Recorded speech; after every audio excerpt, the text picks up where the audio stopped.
goes to Radyo Natin Network, Manila Broadcasting Company.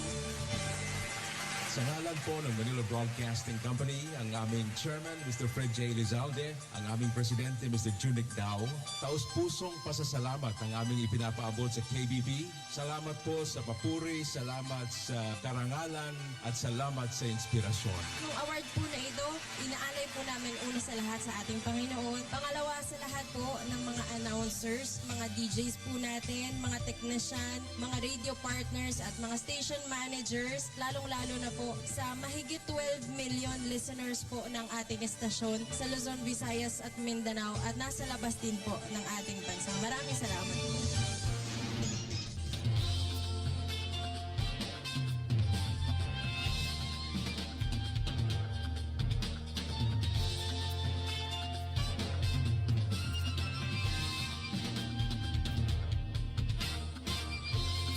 Over the nation, we're here for you.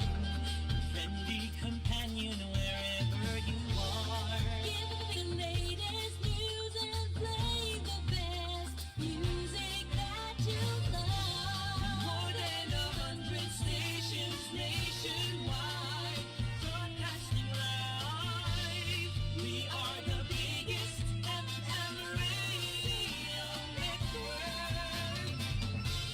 Radio Natin, your favorite radio. Bridging the entire archipelago. Radio Natin, your favorite radio.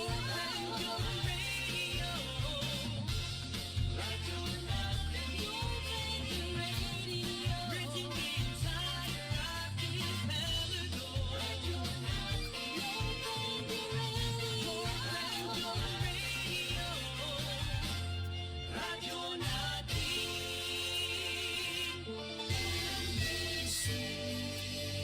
Manila Broadcasting Company. DXTC 95.9 Radyo Natin FM of Manila Broadcasting Company, MBC Media Group is a proud member of the KBP, kapisanan ng mga broadcaster ng Pilipinas, in partnership with the Cotabato Institute of Technology, Foundation Incorporated, KITSP. Sa inyo na ang mga balitang iahati ng Radyo Natin Balita. Mga maiinit, nagbabagat, makabuluhang mga balita sa Radyo Natin Balita. Mga balitang nakalap mula sa loob at labas ng ating bansa. Radyo Natin Balita. Ito lang ang saimpilang DXTC 95.9 Radyo Natin FM, Cotabato City. Radyo Natin Balita.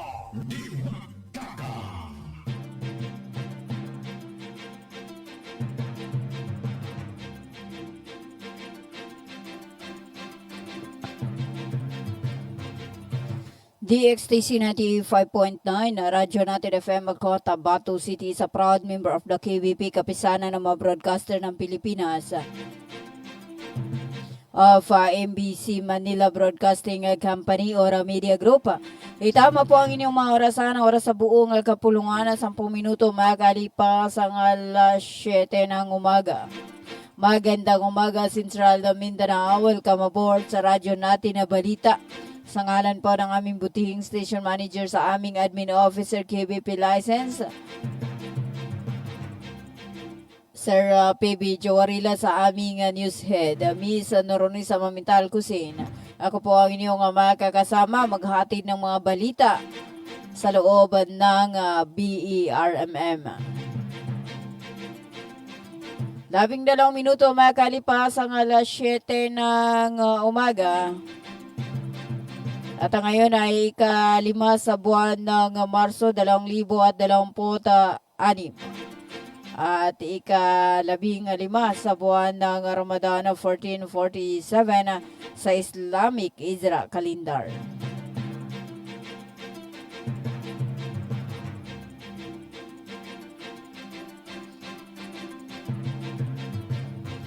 At para sa ating pangunang balita, pinangunahan ni BTA Deputy Floor Leader MP Attorney Suharto M. Ambuluto ang isinagawang Ramadan Symposium sa Cotabato Jail Mel Dormitory sa PCL RH1 Cotabato City kahapon ika-4 sa buwan ng Marso 2026. Ang aktibidad ay inorganisa ni OIC Jail Warden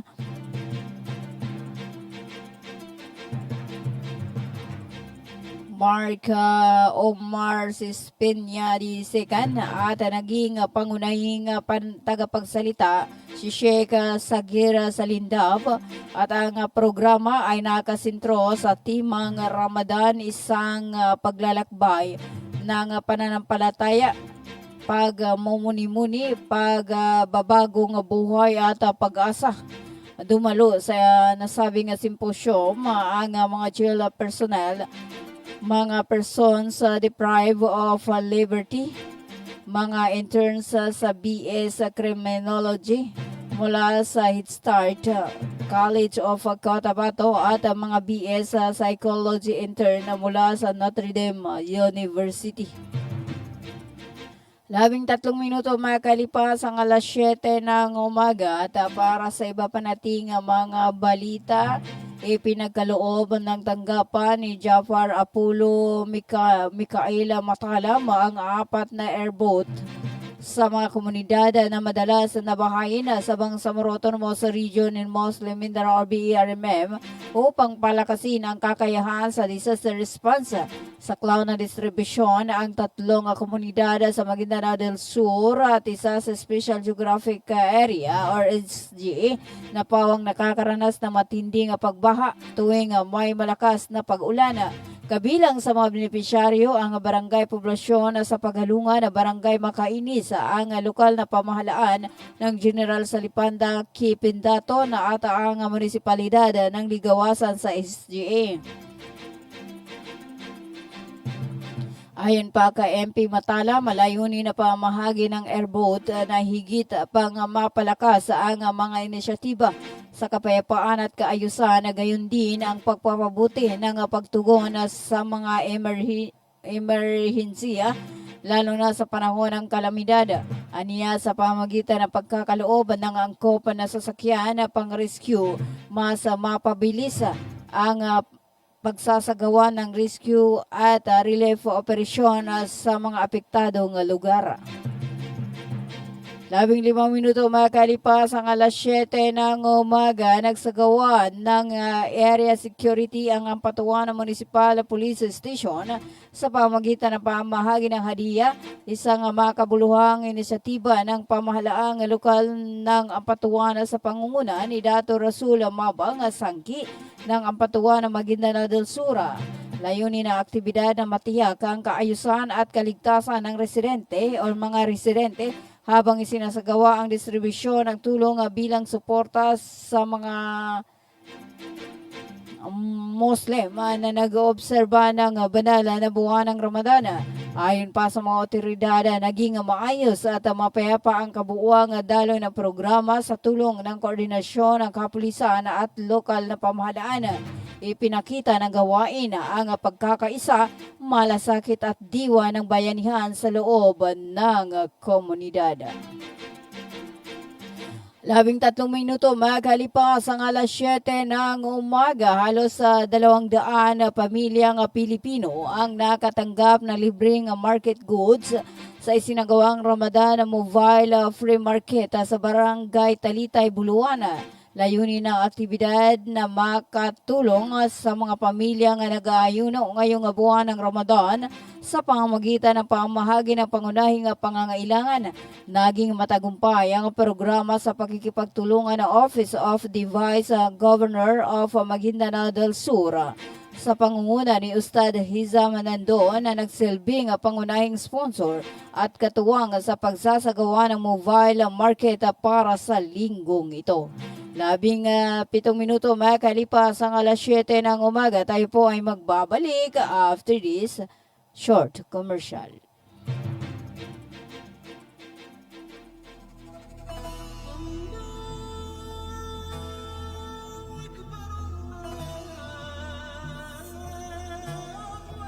Bismillahirrahmanirrahim. Assalamualaikum warahmatullahi ta'ala wabarakatuh. Isang mapagpalang Ramadan sa ating lahat. Ngayong banal na buwan ng Ramadan, Ako, si Minister Muslim Sema, kasama si Chief Minister Abdurraouf Makakwa, ay taos-pusong bumabati sa ating mga kapatid na Muslim, hindi lamang dito sa Bangsamoro, kundi maging sa iba pang parte ng mundo. Ang Ramadan ay isang sagradong panahon na pag-aayuno, pananalangin, at higit sa lahat ng pagpapalalim ng ating pananampalataya at pagkakaisa.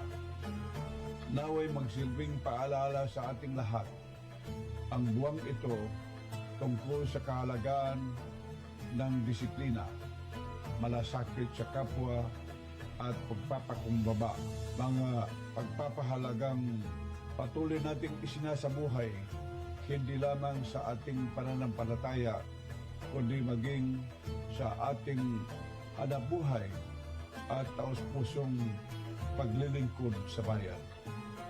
Ang diwa ng Ramadan ay diwa ng pagkakagawang gawa, katarungan at malasakit, mga haliging mahalaga sa pagtataguyod ng marangal na paggawa at makataong kondisyon sa paggawa.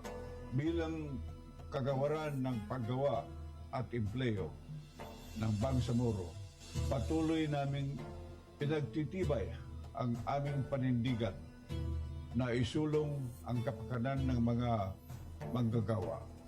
Itaguyod ang makatarungang pasahod at malasakit at palakasin ang ugnayan ng pamahalaan, manggagawa at mga employer. Alinsunod sa pagpapahalagang itinataguyod ng Islam. Naway maging makabuluhan at mapagpalang Ramadan ito sa ating lahat. Pagpalain nawa tayo ng ating buong may kapal, Allah Subhanahu wa Ta'ala, ng kapayapaan, lakas ng loob, at gabay sa ating patuloy na paglilingkod sa Bangsamoro. Ramadan Mubarak, wabillahi taufiq, wal hidayah, wassalamualaikum warahmatullahi ta'ala wabarakatuh. Ang mensaheng ito ay hatid sa inyo ni Labor Minister Muslimin Babamus Sem. Ang tanggapan ni MP Teng Ambuluto ay nakikiisa sa sambayanang Bangsamoro sa pagsalubong, pagtalima at pagdiriwang ng banal na buwan ng Ramadan. Naway pagpalain ng bawat isa sa panahong ito ng pag-aayuno sa ating pagpupunyagi para sa pagkakaisa at pagbabago. Muli, ipinapaabot ng tanggapan ni MP Teng Ambuluto ang isang mapayapa at pinagpalang Ramadan sa ating lahat. Mga kabangsamoro, ating pakinggan ang mensaheng Ramadan ni Station Manager Dato Rojipay Andong Mangulamas, ang presidente ng Bangsamoro Sharia Lawyers League of the Philippines Incorporated. Bismillahirrahmanirrahim. Sa ngalan ng grupo ng Bangsamoro Sharia Lawyers League of the Philippines Incorporated at ng himpilang ito, ang DXTC 95.9 na radyo natin FM Cotabato City, ako, kasama ang aking pamilya, ay nakikiisa sa buwan ng banal na Ramadan. Ang Ramadan ay isa sa mga haligi ng Islam at dapat lamang nating sundin bilang nananampalataya sa reliyong Islam. Ang Ramadan ay buwan ng Allah SWT na kung saan ang ating sakripisyo, dasal at pananalig ay siya mismo ang magbibigay ng pagpapala. Sa buwan na ito ay ating ipanalangin na tanggapin niya ang ating dasal at kanya tayong kalulugdan na mapasama sa kanyang paraiso sa kabilang buhay, insyaAllah. Mamarayong tanong, huwag kakalimutan mo, tiyakapan tanong sa mapya, suingan abang sa moro. Wasukran, wassalamu alaikum warahmatullahi wabarakatuh.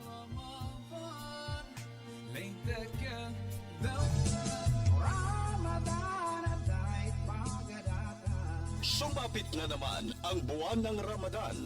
Ito ang panahon ng paglilinis ng ating mga kaluluwa, pagpapanibago ng ating mga intensyon. Naway ang bawat araw ng ating pag-aayuno ay magiging hakbang tungo sa pagiging mas mabuting individual at magdudulot ito ng pag-asa sa ating komunidad. Ang mensaheng ito ay hatid sa inyo ni Member of Parliament MP Abdul Basit Arbinito. Happy Ramadan to all Muslim Ummah!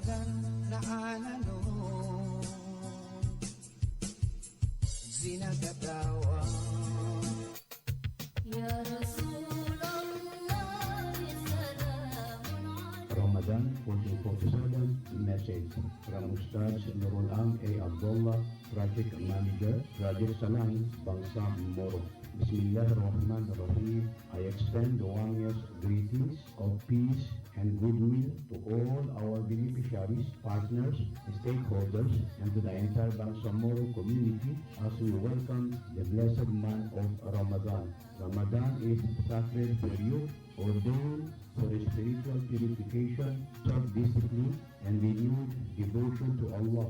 It is a time that calls upon us to strengthen our compassion for those in need. Beyond abstaining from food and drink, Holy Month reminds us our collective duty to promote justice, peace, and social responsibility within our communities. In the spirit of Ramadan, we affirm our steadfast commitment to the principles of moral governance, inclusive development, and sincere public service. The mission of Project Salam Bangsamoro to uplift the living conditions of marginalized MILF combatants through financial subsidies and skills development, thereby fostering progressive and peaceful Bangsamoro communities is deeply aligned with the values of mercy, solidarity, and unity that this sacred month embodies.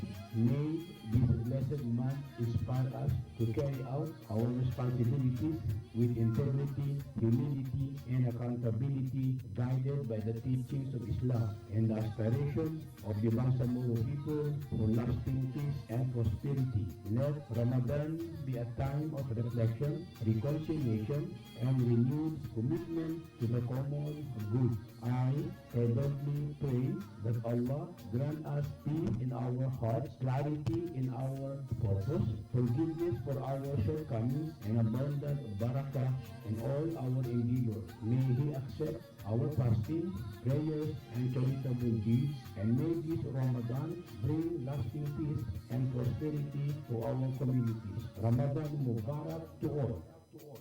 Ramadan message coming from Ustaz Nurul Am A. Abdullah, Project Manager, Project Salam, Bangsa Moro.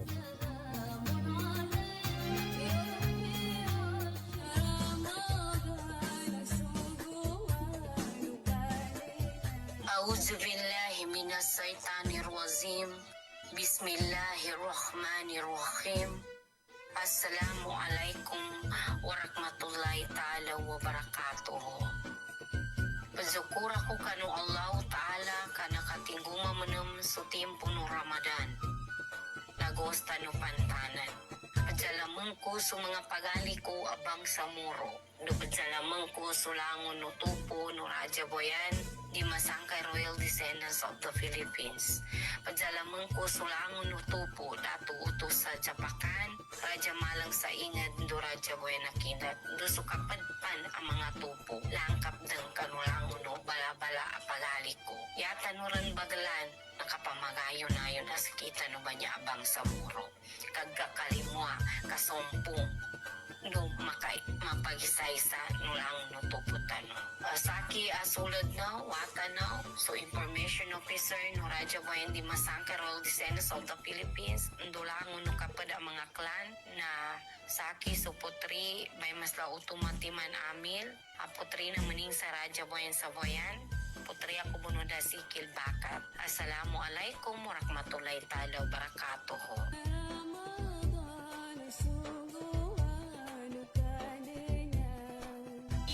Country's friendly station, Radio Natin.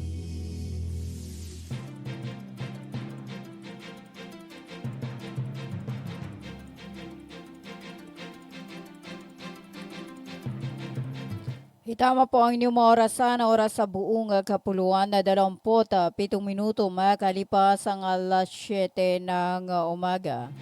At para sa pagpapatuloy ng ating mga balita, wala pang linaw sa mga investigador ng pulisya kung sino ang responsable sa pananambang sa isang driver ng tricycle, mas kilala sa tawag na payong-payong sa mga lokal na wika sa North of Binangas sa Talayan, Maguindanao del Sur kahapon ng tanghali.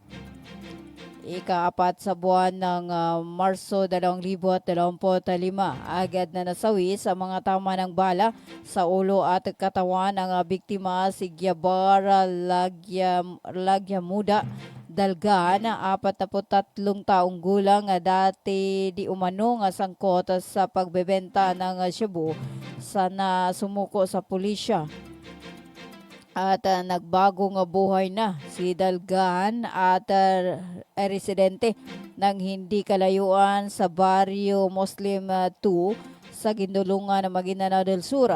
Sa mga hiwalay na ulat ng Maguindanao del Sur Provincial Police Office at ng Police Regional Office sa Bangsamoro Autonomous Region in Muslim Mindanao, minamaniho ni Dalgan ang kanyang payong-payong ng pagbabarili ng M16 na assault rifle ng mga armadong nakaabang sa kanya sa isang lugar sa North Binanga sa Talayan. Mabilis na nakatakas ang mga pumaslang kay Dalgan ayon pa sa mga barangay official sa North Binanga kung saan ganap ang nasabing krimen.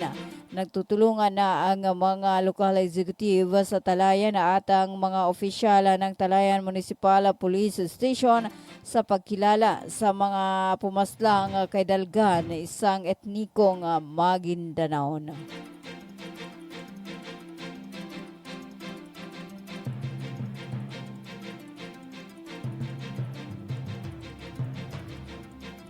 Tatlong minuto makalipas ang alas 7 ng umaga.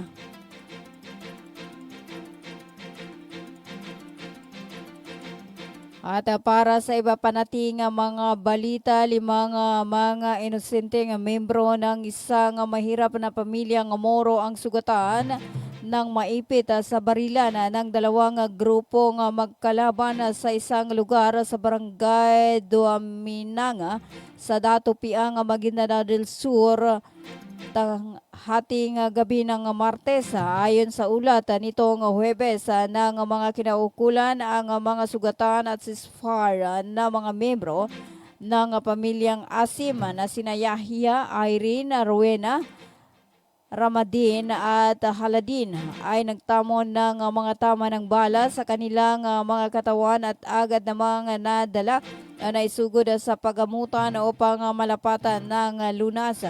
Ayon pa sa mga police official sa Dato Piang at mga barangay leaders sa hindi kalayuan sa bayan ng Mitsaya pa sa probinsya ng Cotabato, napagitnaan ang lugar kung saan nakatira ang 5 mga biktima ng pagbabarilin o kung saan nakatira ang 5 mga biktima ng nagbarilang magkalabang mga grupong Moro din na pinamumunuan ng mga nakilala lang sa Sukarno Abogado at si Sina Taming sa Langon, Paglasa Fahad, Paglasa Dairy, Paglasa at isang Mads. Ayon pa sa mga barangay official sa Dato Piang at sa Mitsaya pa, ang labanan ng mga armadong grupo ay kaugnay ng kanilang gawain ng teritoryo kung saan sila ay sa pilitang nang hihingi ng pera sa mga mahihirapan na mga residente. Sangkot din umano ang nasabing naturang sa iba pang mga criminal activities. Ayon pa sa mga traditional Moro leaders sa barangay Duaminanga sa Dato Piang at sa hindi kalayuang barangay Lumupog, sa Nabalawag sa Bangsamoro Special Geographic Area. Dati na nasa teritoryo ng Midsaya pa ngayong sakop na ng BERMM.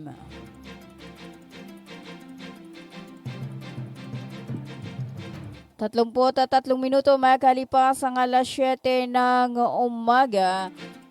At para sa iba pa nating mga balita, inaprobahan ng Senado ng Pilipinas ang paglipat ng unang regular na parliamentary eleksyon sa Bangsamoro Autonomous Region and Muslim Mindanao or BERMM sa September 14, 2026. Malugod itong tinanggap ni Bangsamoro Chief Minister Abduraouf Makakuan na tinukoy ang hakbang bilang mahalagang yugto tungo sa ganap na demokratikong transisyon ng rehiyon. Ayon pa kay Makakuha, handa ang pamahalaang Bangsamoro na tiyaking mapayapa, kredible at demokratikong eleksyon na tunay na sumasalamin sa kagustuhan ng mga Bangsamoro. Ipinahayag din ni Presidential Advisor Carlito Galvez Jr. ng OPAPRO ang pasasalamat sa Senado at kina Senator Vicente Soto III at Juan Miguel Zubiri sa kanilang suporta sa Bangsamoro Peace Process. Sinabi ni Galvez na ang pag-reschedule ay nagbibigay ng sapat na panahon para sa voters registration at iba pang paghahanda at mahalaga sa pagpapatibay ng lehitimidad at katatagan ng BARM at sa pagpapanatili ng kapayapaan sa Mindanao. 34 na minuto makalipas ang alas 7 ng umaga.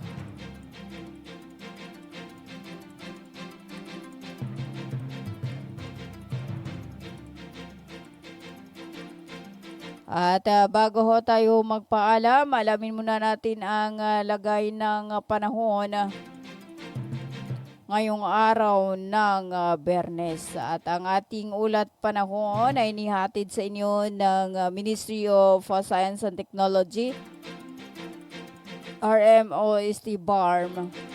Cotabato City Field Office sa pangunguna ni MP Minister Bailing Ismantawil at sa buong suporta ni BARM Chief Minister Honorable Abduraouf Makakuha, katuwang ang DXTC. Radyo natin FM, maging alerto at laging handa mga Kabangsamoro.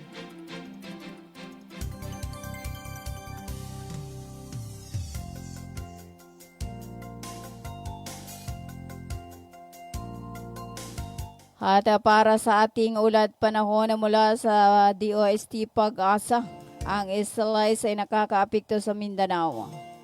Ang rehiyon ng Bangsamoro Autonomous Region in Muslim Mindanao or BERMM ay makakaranas sa bahagyang maulap hanggang sa maulap na kalangitan na may pulupulong mga pag-ulan o pagkulog at pagkidlat dulot ng Islice. Posible naman itong magdulot na pagbaha o pagguho ng lupa kapag may matinding pagkulog at pagkidlat.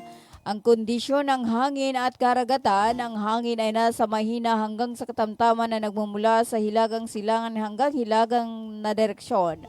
At ang baybaying dagat ay nasa mahina hanggang sa katamtaman ng alon.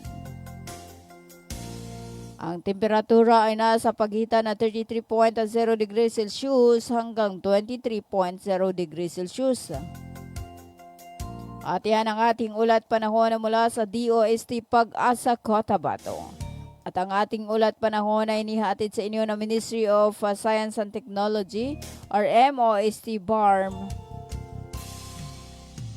Cotabato City Field Office sa pangunguna ni MP Minister Bailing Ismantawil at sa buong suporta ni BARM Chief Minister Honorable Abduraouf Makakuha, katuwang ang DXTC Radyo natin FM, maging alerto at laging handa mga Kabangsamoro.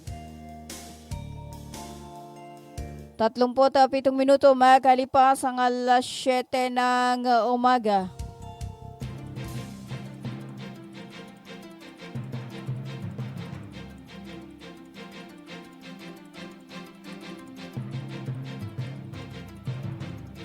At hello po sa ating mga viewers. Ayan, maraming salamat po kay Ma'am Simbay Adam. Hello mga idol. Ayan, from Takurong City. God bless you. At hello po kay Ma'am Simbay Adam at kay Ma'am Norma sa Madalan. At hi Ate Ma'am, good morning. Happy Ramadan Kareem from Takurong City from Simbay Adam. At hello to Ismail Sanday. Assalamualaikum. Mariji may mapia mapita asal kanusana lango ng indani batad nusana.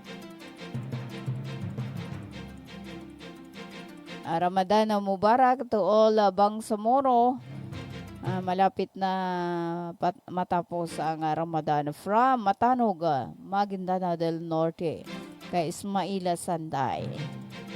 Ngayon ay 15 sa buwan ng Ramadan ng 1447 sa Islamic Isra kalendar at sa ating mga Gregorian kalendar, 5 sa buwan ng Marso 2026.